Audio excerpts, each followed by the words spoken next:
Olá, bem-vindo a mais um episódio do podcast da Conservação num Clique. Eu sou a Diana Bencatel, conservadora de coleções, e estou aqui para explorar consigo o maravilhoso mundo da preservação de coleções de forma descontraída e descomplicada. Hoje tenho o prazer de anunciar que tenho comigo a primeira convidada do podcast, a Patrícia Lopes. Só por isso já é um episódio muito especial. A Patrícia trabalha há muitos anos no arquivo de um músico português, faz parte da equipa que está a digitalizar toda a documentação deste músico, por isso achei que era interessante trazê-la aqui para partilhar connosco a valiosa experiência que tem neste tipo de trabalho de digitalização de acervos e percebermos melhor como é que se faz, quais são as boas práticas e também o que é que o futuro nos reserva nesta área. Tenho muita vontade de explorar mais este tema, por isso, sem mais delongas, vamos a isso. Bem-vinda, Patrícia. Muito obrigada por teres aceitado este meu convite. Queria começar por te pedir que explicasses melhor em que é que consiste o trabalho que estás a fazer no arquivo. Olá, Diana, muito obrigada por me receberes aqui neste teu cantinho. É um convite muito especial. Então, para começar, no fundo, o principal objetivo é a preservação física e digital deste arquivo pessoal e temos especial foco na limpeza e higienização dos documentos em papel e consequente digitalização. O nosso objetivo principal é que a informação presente nestes documentos fique preservada e seja, um dia mais tarde, disponibilizada para quem a queira consultar, sem estar a necessitar de manusear fisicamente estes documentos. Sim, que é uma boa prática de conservação, permitir que os documentos sejam mais consultados sem ter de estar sempre a tocar-lhes, não é? Sim, exatamente, porque há documentos que já têm algumas décadas e que não estão no melhor estado de conservação, e com isto nós conseguimos realmente preservar a informação e disponibilizá-la às pessoas que a querem consultar, enquanto que o documento fica preservado e mantém-se nas melhores condições possíveis por o máximo de tempo possível. Uhum. E já agora, qual é o documento mais antigo que têm? Têm ideia de que época é que é? De que década? Eu diria que o documento mais antigo será por volta dos anos 50, finais dos anos 50, inícios dos anos 60. Não é assim um arquivo muito antigo, há arquivos históricos com documentação muito mais antiga, mas pronto, é o que temos e já é documentação muito importante e com muito valor histórico. Ok, portanto é mais ou menos desde os anos 50 até quase à atualidade, não é? Sim, até mais ou menos 2020. Ok, portanto têm documentos em muito bom estado, documentos alguns com alguns problemas, não é? Até por serem mais antigos, não é? Podem não ter séculos, mas às vezes nota-se a passagem do tempo, não é? Sim, sem dúvida, porque as pessoas, neste caso em específico, os produtores dos arquivos, não estão conscientemente a preservar aqueles documentos para um grupo de investigadores ou de pessoas, décadas mais tarde, irem consultá-los, não é? A pessoa vai criando e organizando este arquivo pessoal de forma orgânica ao longo da sua vida, seja por motivos profissionais ou por motivos pessoais. E por isso nem sempre têm os melhores cuidados no acondicionamento, no manuseamento, no armazenamento. Então temos realmente documentos que tiveram expostos à umidade, à luz solar, que têm a presença de fungos, bastante pó. E então, sim, mas é uma das características assim mais particulares e também especiais dos arquivos pessoais. É uma realidade que está intimamente ligada com a realidade de alguém que existiu, que produziu, que pensou naquelas coisas, naqueles documentos e que, de certa forma, chegaram até nós. E o objetivo agora é nós preservarmos este valor histórico e informacional. Exatamente. Portanto, é quase como se fosse o nosso arquivo pessoal, papéis que nós vamos juntando em casa, não é? E que e que vamos pondo em micas, agrafando, não é? Guardando em caixas, e anos mais tarde alguém pega nesse arquivo todo, não é? E pronto, e pega nele nas condições em que nós achamos que eram papéis para ver no dia a dia, não é? Portanto, demos-lhes uma importância se calhar relativa. E já agora, às vezes encontram documentos em que, por exemplo, caiu um bocado de café, assim, comida, ou nem por Sim, isso? nós temos de tudo realmente, porque estes documentos foram efetivamente utilizados em âmbito profissional e então temos muitas de dadas, temos manchas de bebidas, já nos apareceu especificamente manchas de café, como estavas a referir, há até alguns documentos muito engraçados que se vê que foram pisados, tem a marca do sapato e então nós podemos deduzir que aquilo era utilizado, por exemplo, em estúdio e as pessoas passavam por cima dos documentos porque aquilo não tinha um valor, assim, não tinham na altura o valor que nós lhes estamos a dar neste momento. Então vê-se realmente a passagem do tempo e a marca de uso nos documentos, o que os torna efetivamente muito especiais. Exatamente, é a vida, não é? A vida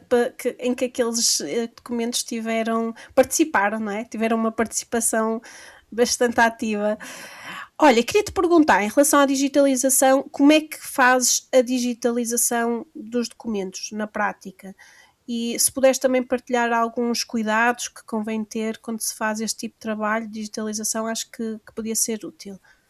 Sim, existem vários cuidados que eu efetivamente gosto de ter e que se calhar nem sempre podem parecer assim tão óbvios. São cuidados assim muito simples e que eu sigo sempre a mesma metodologia, mas que acho importante então aqui referir. Primeiro, ter uma mesa própria onde está o scanner e nunca colocar nada em cima da tampa do scanner, muito menos durante o período de digitalização dos documentos.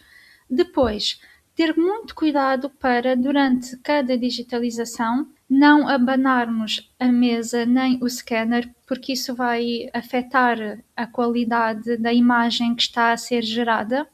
Nunca digitalizamos também documentos que têm agrafos, clipes ou aquelas argolas metálicas, pois podem danificar o scanner e podem riscar o vidro do scanner e por isso todos estes objetos metálicos devem ser removidos antes.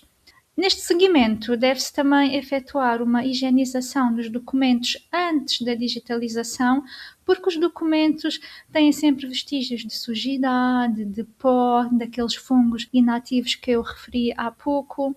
E limpando-se os documentos antes da digitalização, evitamos que essa sujidade passe para o scanner. Outro cuidado que eu pessoalmente tenho é o uso de luvas de nitrilo ou de algodão, sendo que neste caso eu prefiro sempre as luvas de nitrilo porque dão-me mais sensibilidade. As luvas de algodão, como são mais grossas, retiram muita da sensibilidade e eu sinto que para pegar nas folhas de papel, que é um material mais delicado, dá-me muito mais jeito e fico com mais sensibilidade se utilizar então as luvas de nitrilo. É perfeitamente aceitável não utilizar-se luvas. Desde que as nossas mãos estejam bem limpas e secas, podemos digitalizar documentos sem luvas. Mas isso também vai depender muito do estado de conservação do documento. Porquê? Porque nem toda a sujidade é possível de ser limpa, nenhuma limpeza é infalível. E por isso, em certos documentos, mais vale utilizarmos luvas também para protegermos a nossa pele. Algumas partículas de sujidade podem também ficar na superfície do scanner e por isso eu tenho o hábito de, quando reparo em alguns vestígios de sujidade no vidro do scanner, ir passando um pano, por exemplo, um pano de microfibra sem cor, passo pelo vidro do scanner para manter a superfície do vidro sempre limpa. Isto porquê? Porque qualquer resíduo de sujidade irá muito provavelmente aparecer na imagem digitalizada. Ok. Olha, uma questão muito prática também. O scanner que vocês usam é daqueles que têm uma tampa, não é? Põe-se o documento e depois fecha-se a tampa, ou é sem tampa? Com tampa. Ok. Levantamos a tampa, colocamos o documento ou o livro lá dentro e depois fechamos a tampa. Ok. E deve-se apertar a tampa para baixo para ajudar ou nem por Não, isso? não de todo. Pressionar dessa forma os documentos pode fragilizá-los ainda mais. E também não contribui nada para o bom uso e manutenção do scanner. O próprio scanner, a própria tampa do scanner, já faz alguma pressão sobre os documentos e por isso não é de todo necessário nem recomendável aplicar-se ainda mais pressão. Devemos sim ter especial cuidado para não pressionar em demasia, sobretudo se estamos a digitalizar, por exemplo, documentos em mau estado de conservação. Ou então livros, se tivermos a digitalizar livros, também convém, por exemplo, muitos modelos de scanners, este tipo de scanners com tampa, possuem a característica de ser possível ajustar a altura da tampa e isso faz com que seja mais fácil nós efetivamente regularmos e ajustarmos a pressão que a tampa está a fazer sobre os documentos. Ok, portanto dá para levantar a tampa. Dá para levantar a tampa, exatamente. Que giro. Pois isso deve dar bastante jeito. E já agora, quando têm assim centenas de folhas do mesmo formato para digitalizar, por exemplo, folhas A4 ou páginas de livros de registro, que às vezes não é? Tantos arquivos têm livros de registro às centenas e é preciso digitalizá-los todos. Que estratégias é que se pode usar para tornar o processo mais rápido? Sim, realmente o processo de digitalização pode ser bastante repetitivo e moroso. Nós, num dia normal de digitalizações, nós digitalizamos centenas de documentos e geramos centenas de imagens. E eu tenho algumas dicas para agilizar este processo. Também não são dicas assim que vão revolucionar o mundo, mas realmente quem faz este trabalho diário vai tendo as suas estratégias para digitalizar mais rápido. O que eu faço é, se forem documentos do mesmo tamanho, por exemplo, uma folha A4, neste arquivo pessoal nós temos muitos guiões que têm centenas e centenas de páginas e então o que eu gosto de fazer é memorizar um sítio do scanner e coloco sempre cada folha exatamente no mesmo sítio. Com isto, podemos iniciar logo a digitalização do documento sem que seja necessário fazer uma pré-visualização. Pois nós, desta forma, como estamos sempre a colocar o documento no mesmo sítio, sabemos que a digitalização não vai ficar com as margens cortadas. E poupamos tempo, efetivamente, ao não fazermos esta pré-visualização que pode demorar alguns segundos. E no final de um dia de trabalho, onde estamos consecutivamente a digitalizar várias imagens, desta forma conseguimos poupar algum tempo. Pois, isso é uma boa técnica. Portanto, fazer uma só pré-visualização para digitalizar uma série de documentos que têm exatamente as mesmas dimensões, não é? Exatamente, Fica a só dica. serve para documentos que tenham as mesmas dimensões. Ok, boa, boa. E já agora tem no vosso arquivo documentos de grandes dimensões? Não sei se tem, porque acho que isso é uma. Quando os há no arquivo, nos arquivos, acho que é uma dificuldade acrescida para digitalizar, não é? Estes grandes formatos. Sim, é verdade. São formatos que requerem uma atenção e um cuidado redobrado. Nós temos alguns jornais e alguns mapas. A única forma neste tipo de situações é mesmo digitalizar o documento por partes, frente e verso, se necessário, de modo a que as várias imagens geradas apanhem a totalidade do documento. Nestes casos, é claro que depois da digitalização estar concluída, é necessário usar um editor de imagem para unir as várias digitalizações numa única só, de forma a ficarmos apenas com uma única imagem que é representativa da totalidade do documento. O Photoshop tem uma ferramenta que une várias imagens numa única de forma automática. Não é infalível, mas é realmente uma boa ajuda. É claro que neste caso estou-me a referir à realidade de se usar um scanner de dimensões A3, que normalmente são os scanners standard. Mas sei que algumas instituições têm scanners maiores, muito grandes, onde a superfície de digitalização acaba por ser maior e por isso esses documentos de maiores dimensões conseguem ser digitalizados de uma única vez, o que agiliza bastante o processo. Nós, neste caso, não temos um desses scanners, mas fazemos o que conseguimos com o nosso scanner em formato A3. É isso, portanto, uma pessoa usa os recursos que tem, não é? E faz o melhor com os recursos que tem disponíveis. É isso mesmo.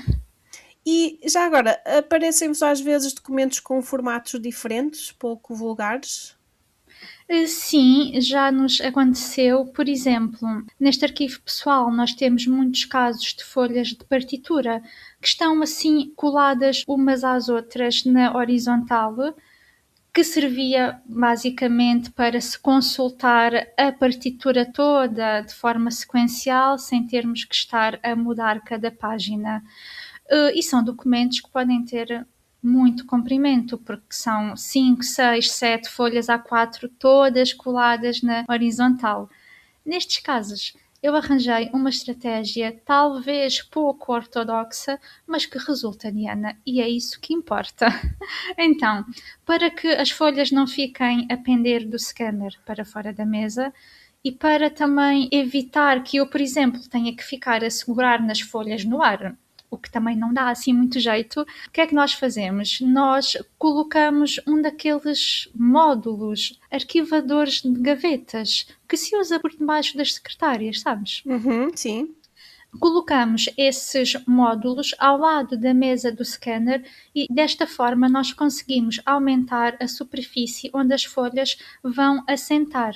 Outra alternativa, claro, pode ser colocar o scanner numa mesa comprida, efetivamente numa mesa grande, ou colocar também uma mesa de apoio ao lado da mesa do scanner, e esta dica pode ser aplicada em qualquer documento de dimensões maiores que necessite de apoio durante a digitalização. Ok, e é giro falares desses documentos porque eu toquei piano durante muitos anos e exatamente quando tinha músicas, por exemplo, uma sonata que tinha 6 páginas, para não ter de depender de alguém ali ao meu lado a virar-me as páginas, colava exatamente uma página ao lado da outra com fita cola normal. Portanto, eu não pensei na conservação dos documentos, nem nos arquivistas que poderão vir a pegar naquelas partituras no futuro. Tenho aquelas partituras ainda, atualmente, assim, todas em comboio, coladas com fita cola adesiva. Portanto, percebo o desafio. Sim, é muito engraçado que tu refiras isso, porque eu já tive a oportunidade de falar assim com algumas pessoas sobre aquilo que fazemos neste arquivo pessoal e eu quase que dou um recado às pessoas de por favor, nos documentos que tenham em casa, não usem fita cola, não agrafem, não usem clipes metálicos, porque vocês não sabem se no futuro vão se tornar pessoas muito importantes e que o vosso arquivo pessoal pode ir parar a uma instituição daqui a 50 ou 60 anos. Vamos preservar bem os documentos que temos em nossa casa e começar agora, neste momento. Exatamente. E, por exemplo, naquele caso, eu estou aqui a pensar, não vejo uma alternativa para se colar umas folhas às outras, mas, por exemplo, em vez de se usar fita cola comum, pode-se usar fita cola de conservação, que é uma fita cola de papel isenta de ácido, que se pode comprar, encomendar com relativa facilidade.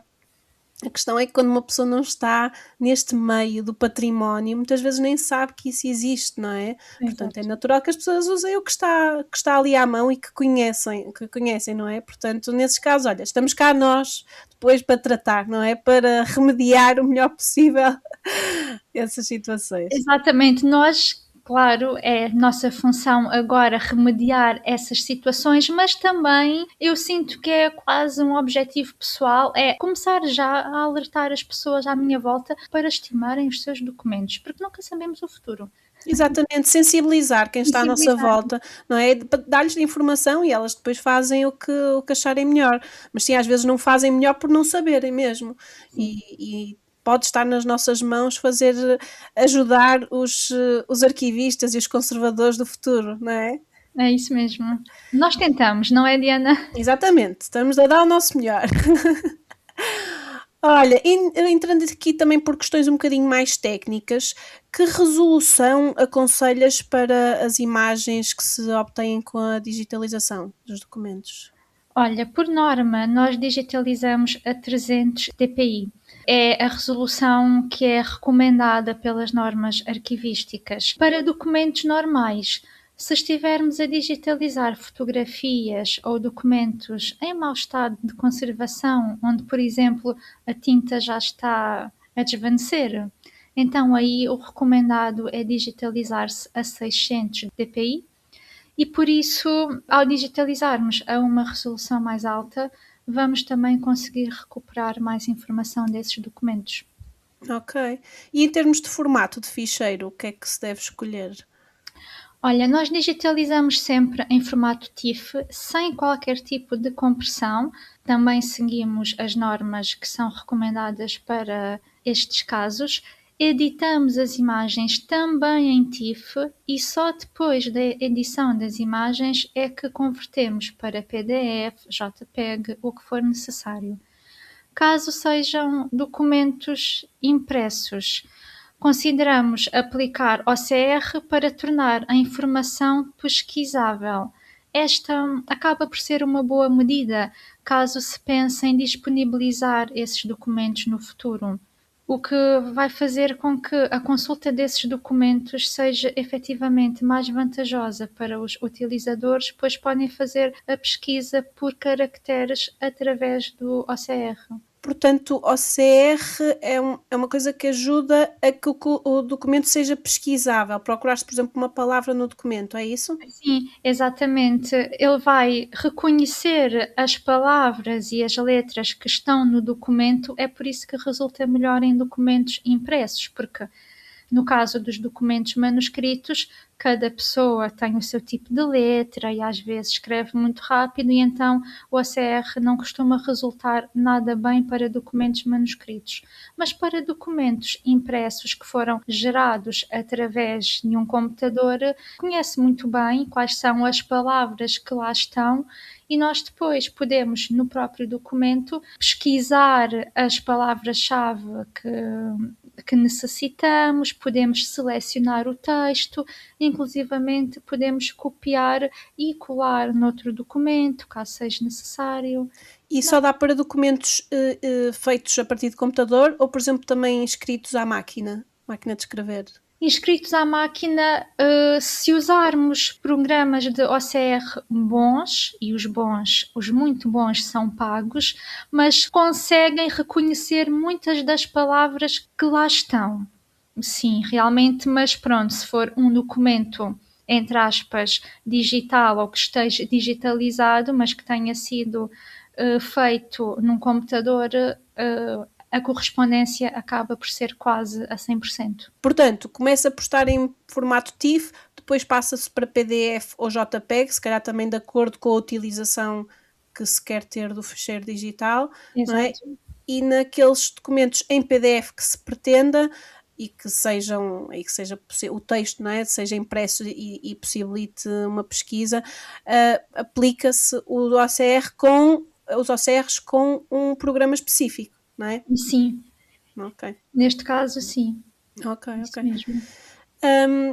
E editas todas as imagens digitalizadas ou há alguma que sai do scanner e já está pronta a ser publicada? Olha, nós costumamos editar todas as imagens que digitalizamos, mesmo aquelas que consistem em documentos que provavelmente não serão disponibilizados por conterem informação de caráter privado e que não pode estar disponível. Foi assim que esta equipa definiu o procedimento, mas é claro que isto acaba por variar muito de instituição para instituição. É algo que depende muito da tipologia dos projetos. das necessidades e também dos objetivos que foram definidos, do tempo previsto para finalizar os projetos de digitalização, porque neste país toda a gente quer tudo feito para ontem. E é a realidade com que muitos profissionais têm que trabalhar todos os dias. Mas sim, nós editamos todas as imagens digitalizadas, porque foi isso que foi estipulado no início do projeto, mas de uma forma muito genérica, o que deve ser feito é editar-se apenas as imagens que efetivamente são para serem disponibilizadas. E essa edição passa muitas vezes pela melhoria da qualidade da imagem, não é? Portanto, pode haver documentos que precisam de pouca edição e documentos que precisam de mais edição, não é? Nós, por norma, quando eu falo na edição destas imagens, nós não fazemos edições muito pormenorizadas, porque o objetivo, sobretudo em contexto arquivístico, é manter o documento o mais próximo possível, o documento digital mais próximo possível à sua versão física. Então, o que nós fazemos é cortar o documento para que as margens fiquem mais pequenas, que é para a pessoa, quando abre o documento digital, ver só efetivamente o documento em si, por exemplo, a folha A4, sem termos aquelas margens brancas à volta muito grandes. É conteúdo sem informação, então a nossa edição passa sobretudo por cortarmos o documento à volta e por aplicarmos um perfil de cor que faz com que a tonalidade, a cor do documento fique o mais próximo possível ao documento físico. Se calhar para outro tipo de situações poderá ser necessário uma edição mais acentuada. Portanto, até tentam que a cor fique o mais parecida com a do original, o mais possível. Tentamos, porque há scanners que, depende depois do que as instituições podem investir em adquirir estes equipamentos, há scanners que digitalizam e que o documento não fica, a imagem digitalizada não fica exatamente com a mesma cor que o documento físico, e isso pessoalmente incomodava-nos bastante, e então nós percebemos que tínhamos que começar a aplicar um perfil de cor que fosse o mais próximo possível àquilo que nós estamos a ver na realidade. Nós temos esse cuidado, não é essencial, mas ficam imagens mais bonitas. E se, por exemplo, tiverem, como há bocadinho falaste, de manchas de café ou uma pegada em cima, isso vê-se no documento digitalizado? Vê-se, fica tudo no documento digitalizado, mas nós não apagamos, não editamos. Podíamos editar, porque já vamos conhecendo assim algumas ferramentas e alguns truques para editar imagens, mas faz parte da história do documento, aquela marca do sapato, aquela dedada, tudo isso faz parte. Se eu quisesse, eu podia editar os documentos para ficarem perfeitinhos, mas iria estar a dar uma ideia às pessoas que não corresponde à realidade, e no contexto arquivístico é muito importante manter a autenticidade do documento, a história, o seu valor também passa muito pela preservação daquilo que o documento é. E o documento nem sempre é bonitinho, vai ter marcas de uso, claro que sim. Pois, e assim permite-se que a pessoa esteja a consultar aquele documento mesmo quase como se fosse o físico. Só não lhe pode tocar na realidade, mas tem toda, não é, toda a informação de texto e outras, não é, que o documento tenha. Ok, faz sentido. É isso. Ia-te perguntar, e às vezes aparecem-vos documentos em que o texto já não se lê muito bem, por algum motivo, e no caso apareçam, vocês fazem alguma coisa para se ler melhor? Olha, sim, nós temos muitos documentos desse género. Este desvanecimento do texto pode ser causado por umidade ou então até pode estar relacionado com o tipo de papel, como por exemplo aquele papel térmico que era muito utilizado para as impressões fax dos anos 80 e 90, sabes, Diana? Sim, lembro perfeitamente. Esta tipologia documental acaba por ser bastante frequente em arquivos que contêm documentos produzidos nestas décadas, e nesses casos em específico nós vemos que existe efetivamente um desvanecimento acentuado da tinta, mesmo por causa das características deste tipo de papel, e por isso o recomendado é digitalizar-se esses documentos a 600 dpi. Nos casos mais graves, além da digitalização a 600 dpi, pode ser necessário editar-se essa imagem no Photoshop ou noutro programa equivalente, e podemos sempre ir tentando fazer testes e mexer nos valores da luminosidade ou do contraste para que a informação que lá está fique mais visível para o utilizador.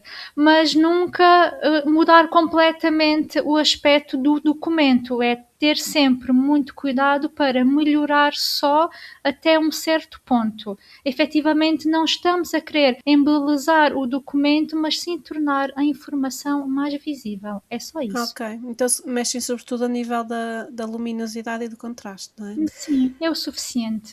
Ok, e eu estou-me a lembrar, por exemplo, atualmente ainda há muitas faturas que são impressas em papel químico, não, Sim. papel químico, ou térmico, não é? Acho que é térmico, e que desaparecem ao fim de poucos meses. Às vezes até nos dizem, se for uma coisa que possa precisar que tenha garantia ou assim, mesmo nas lojas já nos dizem, olha, é melhor tirar uma fotografia à fatura porque isto vai desaparecer. Exatamente, é isso mesmo. Então é isso, é realmente nos nossos próprios documentos, se for um documento importante e que nos vai fazer falta no futuro, tirar uma fotografia ou digitalizar, utilizando um scanner, é realmente a forma mais segura de nós preservarmos essa informação que é importante ser preservada. Exatamente.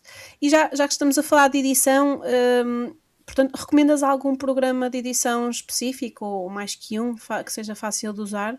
Sim, nós utilizamos o Photoshop, já referi, não é publicidade, por acaso não é publicidade, não estou a ser paga para dizer isto, mas na realidade é o programa que nós utilizamos, é pago, sim, compreendo que nem todas as pessoas e nem todas as instituições possam adquiri-lo, mas a nível de ferramentas de edição é mesmo um dos melhores que existe atualmente, e por isso considero mesmo que vale a pena investir num software deste género, mesmo que seja pago, porque isso vai fazer com que o processo da edição das imagens decorra com a qualidade que nós queremos e desejamos. Ok. Eu tenho ideia, pelo menos aqui há uns anos, o Photoshop era um bocadinho difícil, pouco intuitivo, as ferramentas de aprender a usar o programa.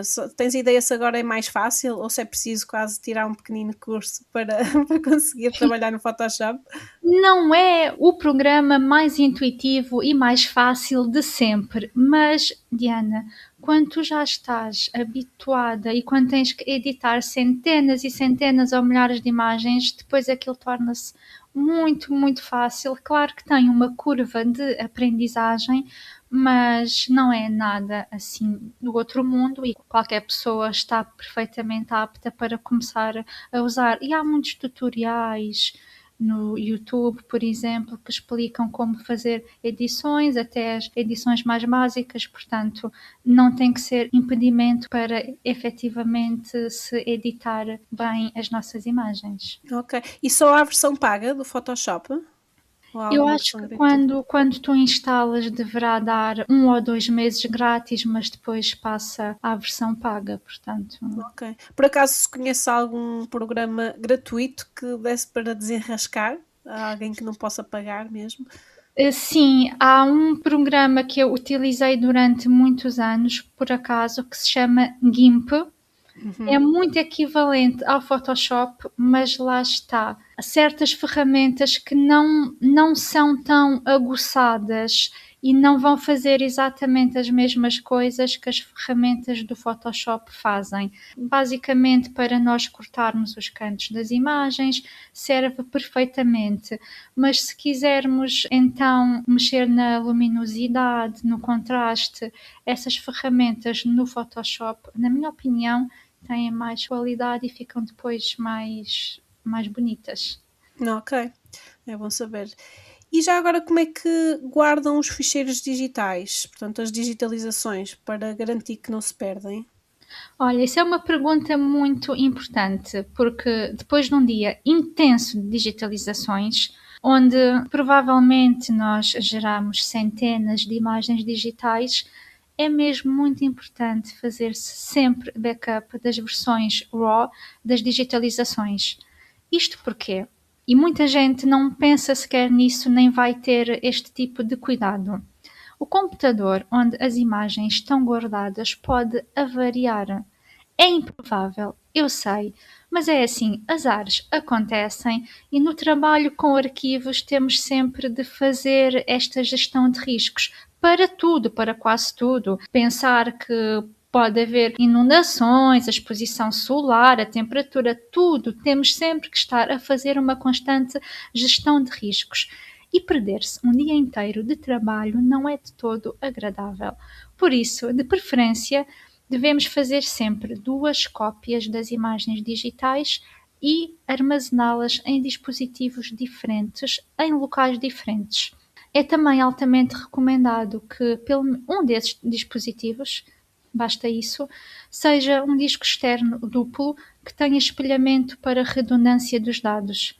Porquê? Porque em caso de avaria de um dos discos, ou seja, é um disco duplo, se um deles avariar, o outro vai se manter operacional porque tudo aquilo que está guardado num disco vai ser guardado automaticamente no outro disco. É muito improvável que os 2 discos avariem ao mesmo tempo, portanto, isso seria um cenário mais dramático. Então, realmente, um desses dispositivos deve ser um disco externo duplo, com espelhamento para redundância dos dados, e o outro dispositivo pode ser, por exemplo, um disco externo normal, dos que nós temos em casa, uma pen, as pens avariam muito, mas pronto, como é para um segundo dispositivo, não é assim muito preocupante, pode ser uma pen, desde que seja uma pen de boa qualidade e que tenha o espaço de memória suficiente. E estes cuidados devem ser tidos tanto para as imagens RAW, sem qualquer tipo de edição, como também para os ficheiros que já estão editados. Ok. Nos casos em que é possível, também um sítio onde se pode guardar é no servidor da instituição, não é? Se a instituição tiver essa capacidade, porque o servidor às vezes até está guardado noutro sítio e pode, não é? Pode ser uma forma de guardar noutro local. Eu estou-me a lembrar, agora tivemos agora estas tempestades, inundações, não é? Em que houve salas, casas e arquivos, bibliotecas que ficaram, o primeiro andar, por exemplo, o resto do chão ficou totalmente inundado. Suponhamos que estava aí o computador e os discos externos, não é? Podia-se ter gravado em muitos discos externos, mas se tivesse tudo no mesmo sítio. É por isso que é recomendado guardar-se estes discos externos ou as pens em locais diferentes. Até um pode ir connosco todos os dias para casa. Está bem que em casa e nas viagens poderá acontecer alguma coisa, mas um dispositivo de armazenamento pode ficar, por exemplo, na instituição e outro pode ficar em nossa casa, por exemplo, ou pode ficar na instituição, mas noutro piso, noutra sala. Esse tipo de cuidados, sim, são sempre bons ter. Pronto, eu lembrei-me disto, é bom ter esta noção, que às vezes ficar na mesma sala e mesmo no mesmo andar pode não ser muito boa ideia, as várias cópias. No museu onde eu trabalho também temos tudo o que temos no computador, todos os ficheiros do museu estão no computador, estão num disco externo que está no computador, noutro espaço, mas está no mesmo museu, e depois de 6 a 6 meses fazemos backup do disco externo para o servidor da empresa que tem o museu, que assim, pelo menos de vez em quando fazemos um backup num sítio em que está completamente fora, não é? Fora do museu, porque infelizmente às vezes acontece, não é? Um edifício ir todo, não é? Sofrer todo e pode, nem é um dia de trabalho, podem ir anos de trabalho, não é? É mesmo, facilmente é mesmo. pelo cano abaixo. Então, Sim, essa sugestão de se colocar os documentos num servidor, numa espécie de cloud, é também muito interessante e deve ser considerada pelas instituições, mas também tem os seus riscos, porque não podemos pensar que os documentos digitais são ou estão mais seguros que os documentos físicos. Esse servidor, a empresa que gera esse servidor pode falir, a instituição pode não querer continuar a comprar esse espaço de cloud e os documentos também se podem perder. Portanto, claro que sim, colocar os documentos num servidor desse tipo dá mais uma camada de proteção extra, mas também não é infalível. é bom ter noção disso, não é? Às vezes achamos que as coisas são para sempre e não. E não Não, e sei, não dependem de nós, não é? Em muitos casos não está nas nossas mãos, na verdade. exatamente. Mas não basta fazer backups, certo? Que estratégias de preservação a longo prazo recomendas para garantir que esta memória digital, estes documentos, agora, estas versões digitais dos documentos não se perdem? Olha, existem várias estratégias de preservação digital que nos ajudam a garantir a longo prazo e pensando sempre no futuro e no acesso aos documentos pelas gerações futuras. Há várias formas de se tentar preservar o ficheiro digital e os dados que esse ficheiro digital possui. O ficheiro digital não é apenas a imagem que nós estamos a ver. Há um conjunto de dados, de metadados que estão associados ao ficheiro digital e que nos permite identificá-lo e esses dados também são importantes de serem preservados. Mais especificamente em relação às estratégias de preservação que existem, temos, por exemplo, o processo de migração, que é a transferência dos dados para novos formatos ou novos sistemas ou suportes, mesmo suportes físicos. A estratégia da emulação, que acaba por ser o uso de hardware ou de software que, no fundo, imita os ambientes informáticos antigos e permite dessa forma acedermos e lermos os documentos digitais obsoletos. Ou seja, eu posso tentar recriar emulação, nós recriamos, por exemplo, o ambiente digital do Windows 98 e conseguimos abrir um ficheiro que foi produzido no Windows 98 e estamos a fazer isso a partir do nosso computador.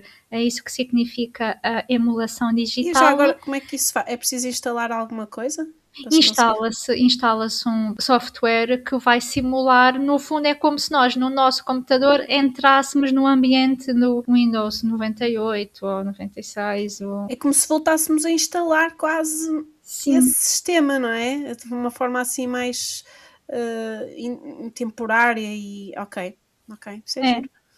Existe também outra estratégia de preservação digital, que é o encapsulamento, que no fundo é nós preservarmos o objeto digital com toda a sua meta-informação necessária para que possa ser acedido no futuro, ou seja, é fazermos uma cápsula à volta desse objeto digital e deixar instruções claras como é que se deve e como é que se pode aceder a esse documento.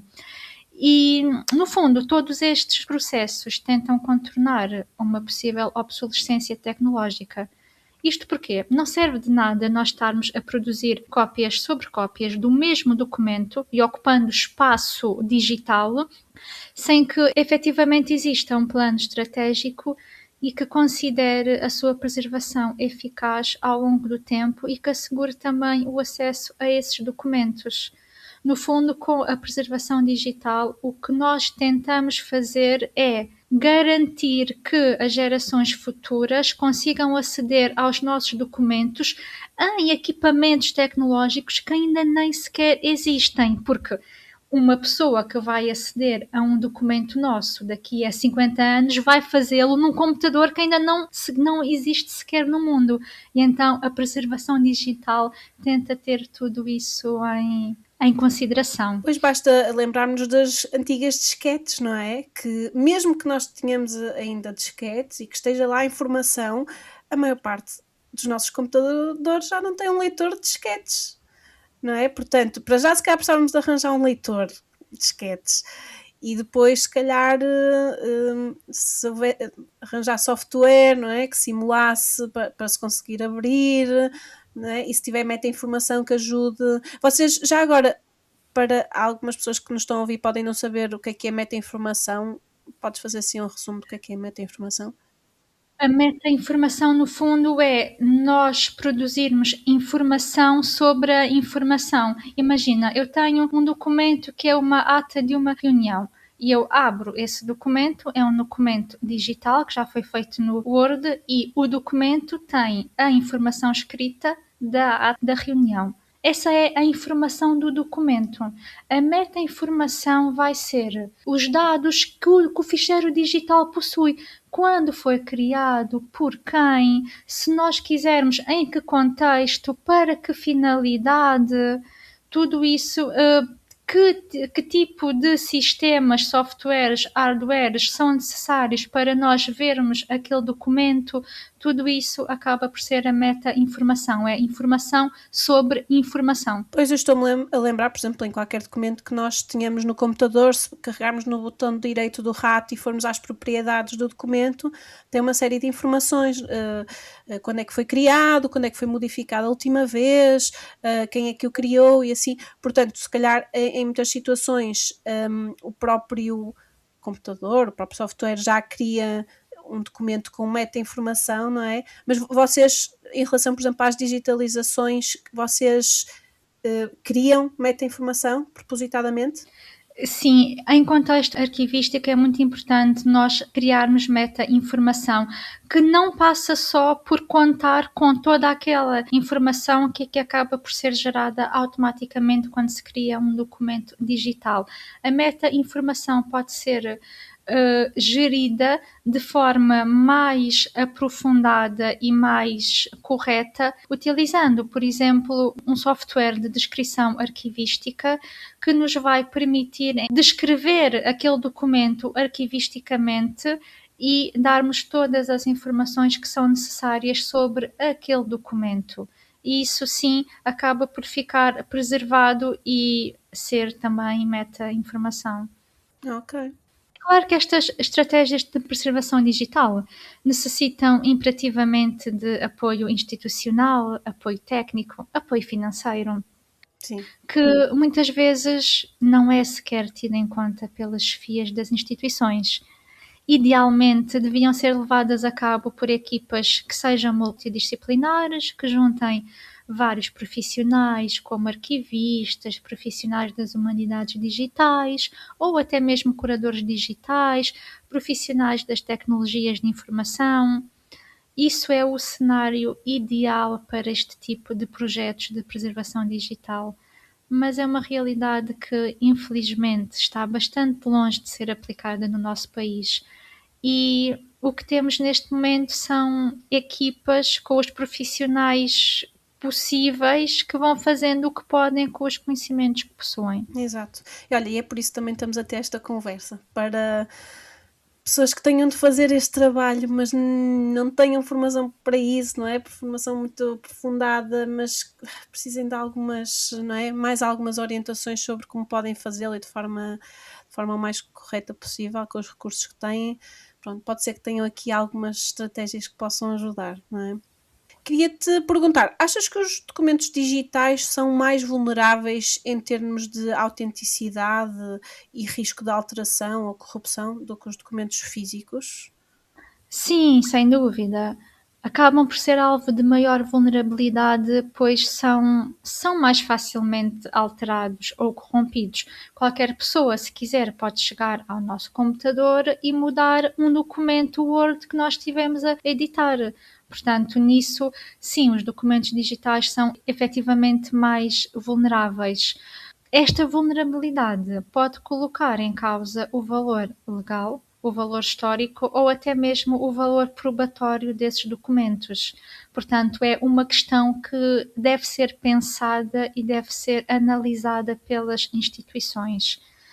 Uma das soluções para isso pode ser tratar esses documentos segundo, lá está, como referi há pouco, segundo uma abordagem contextual.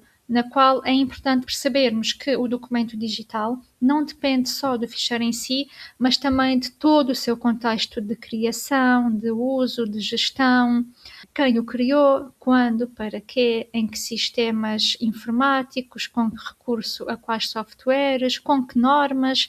Tudo, registar esta informação ajuda-nos a garantir e a preservar a autenticidade dos documentos. E isto resume muito a questão da meta-informação. Tudo isto acaba por ser gerar os metadados que vão estar associados ao documento digital e que, no fundo, vão registando as relações entre o contexto de produção dos documentos e a ligação entre o documento físico e a sua versão digital. E com isto conseguimos efetivamente garantir a autenticidade dos documentos digitais. Lembro-me, por acaso, de ter conhecimento de uma informação, acho que foi num arquivo pessoal, ou foi em Espanha, ou foi na América do Sul, já não me recordo bem, mas que era um arquivo pessoal que foi doado pela família depois da morte do produtor desse arquivo, e então, como era um arquivo com documentação mais recente, parte da documentação era física, e aí a família faz a doação dos documentos físicos que chegam à instituição em caixas, em pastas, o que for, aquilo que eles entregam é aquilo que a instituição recebe, tudo ok, mas parte desse arquivo pessoal também era constituído por documentos digitais que foram entregues depois à instituição, e os investigadores repararam que muitos desses arquivos digitais tinham sido editados por alguém depois da morte do produtor do arquivo. E essa informação fica lá. Então, isto serve mesmo para esclarecer e para exemplificar que realmente os documentos digitais podem ser editados por qualquer pessoa. E mesmo que não tenham feito isso com a pior das intenções, aquele documento já perdeu a sua autenticidade, porque não está preservado da forma que o produtor o preservou da última vez que mexeu nele. Olha, que é interessante saber isso. E o valor, não é? A perda de valor que os documentos podem ter muito facilmente. Então, na prática, o que é que podemos fazer para ajudar a garantir a autenticidade dos documentos digitais ao longo do tempo? Assim, uma das formas mais seguras é mesmo utilizar softwares de descrição arquivística em código aberto, tal como o Atom. O Atom, que significa Access to Memory, foi criado pelo ICA, que é o Conselho Internacional dos Arquivos, que é a instituição maior em termos de arquivos a nível mundial. O Atom integra as normas de descrição arquivística mais usadas, como, por exemplo, a ISADG, a ISAR, ISDF. Todas essas normas estão inseridas no Atom, e depois a instituição escolhe que normas deseja usar ou que são mais adequadas para a finalidade dos seus projetos. E o Atom tem a grande vantagem que possui um sistema próprio de preservação digital, também em open source, código aberto, que vai respeitar, que no fundo está a preservar os conteúdos que estão lá colocados, respeitando a organização hierárquica dos documentos, mantém a descrição multinível que é feita, a relação orgânica entre os conteúdos. Tudo isso ajuda a garantir a sua autenticidade. Isto acaba por ser muito mais eficaz do que contar apenas com os backups das bases de dados ou dos ficheiros digitais, que muitas vezes estes backups são importantes, mas ou apenas salvam os ficheiros ou só os metadados. E o que é que isso significa? Vai haver sempre perda de informação. E num contexto de preservação digital, evitamos sempre ao máximo que exista perda de informação. Ok, parece-me uma boa prática. A informação é valiosa, não é? Sim. Olha, e para fechar, e voltando um bocadinho aos documentos físicos agora, queria-te perguntar, depois de digitalizar os documentos, o que é que fazes aos documentos físicos? Os documentos físicos devem ser bem acondicionados, bem armazenados. Se for em contexto de arquivo, devemos sempre respeitar o princípio da proveniência, da ordem original. Se eu tirei o documento para digitalizar e ele estava na caixa X, na pasta X, vou voltar a guardá-lo nessa pasta e nessa caixa. Temos também cuidado para guardar os documentos dentro de separadores, pastas, caixas, armários, de preferência em salas que tenham controle de temperatura, de umidade, proteger da luminosidade, devem ser sempre armazenados na escuridão total durante a maior parte do tempo, porque os danos provocados por luz são acumulativos e irreversíveis.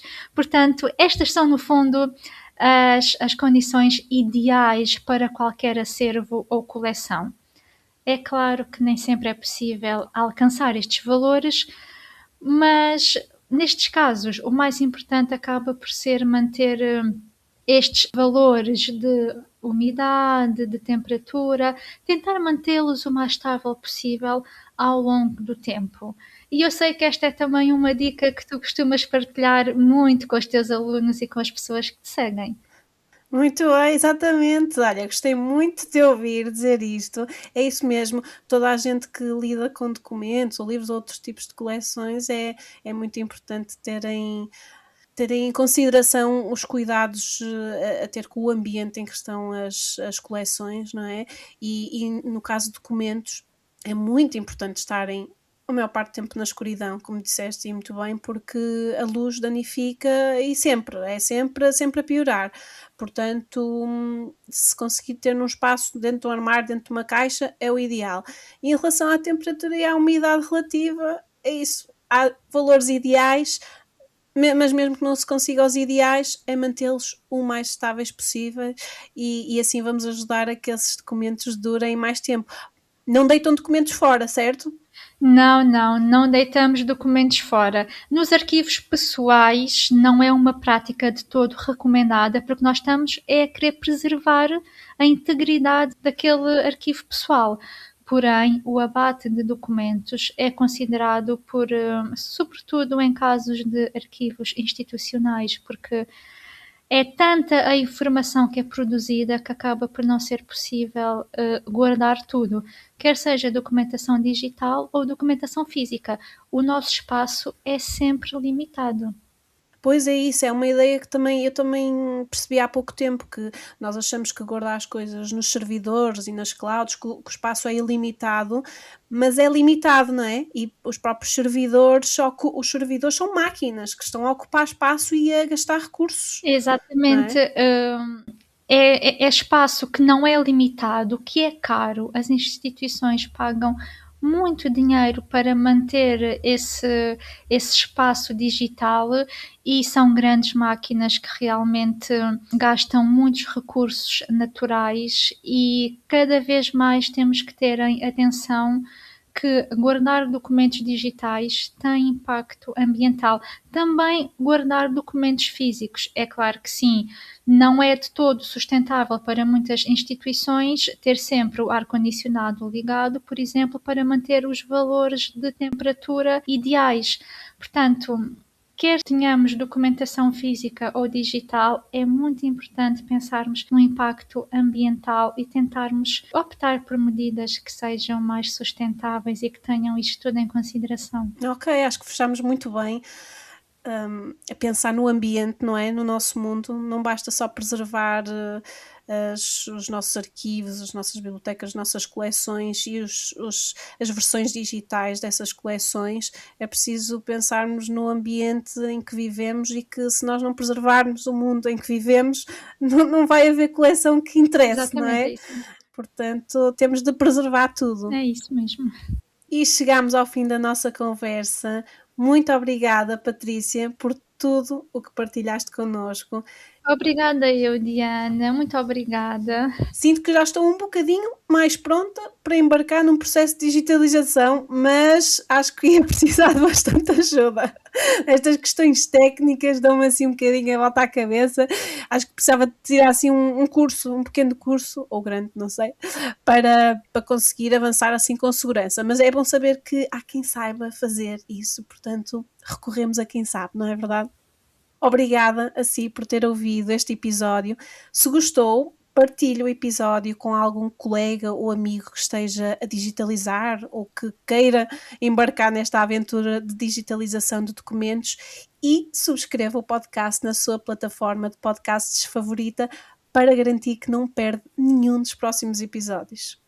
Aproveito também para lembrar que pode subscrever gratuitamente a minha newsletter, que envio de 15 em 15 dias, onde partilho experiências que eu e outras pessoas, por exemplo a Patrícia, podia perfeitamente partilhar uma experiência interessante que fosse útil a outras pessoas e as experiências que tivemos com diferentes coleções e em diferentes contextos. Falo sobre lições úteis que se pode tirar dessas experiências e partilho recursos que descobri e que também lhe podem dar jeito a si.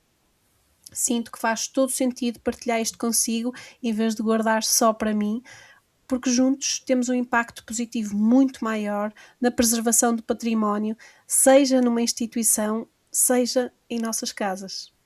Vou deixar na descrição do episódio o link onde se pode registar se quiser passar a receber a minha newsletter. Resta-me desejar-lhe tudo bom e até ao próximo episódio.